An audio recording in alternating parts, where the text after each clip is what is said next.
আসসালামু আলাইকুম ওয়া রাহমাতুল্লাহি ওয়া বারাকাতুহু। বিশ্বনবী সাল্লাল্লাহু আলাইহি ওয়াসাল্লাম বলেছেন, যে ব্যক্তি মসজিদে যাবে কিছু শেখার জন্য অথবা শেখানোর জন্য, বিশ্বনবী সাল্লাল্লাহু আলাইহি ওয়াসাল্লাম বলেছেন তাকে একটি হজের নেকি আল্লাহ তাআলা দান করবেন।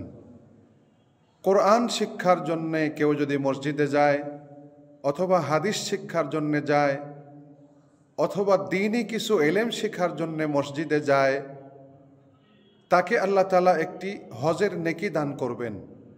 যিনি শেখানোর জন্যে যাবেন, কোরআন শেখানোর জন্যে, হাদিস শেখানোর জন্যে অথবা এলেম শেখানোর জন্যে মসজিদে যাবে, আল্লাহ তাআলা তাকে একটি হজের নেকি দান করবেন। সুতরাং আমরা যে কেউ মসজিদে যাই কোরআন শেখার জন্যে, এলেম শেখার জন্যে অথবা শেখানোর জন্যে, উভয়কে আল্লাহ তাআলা হজের নেকি দান করবেন।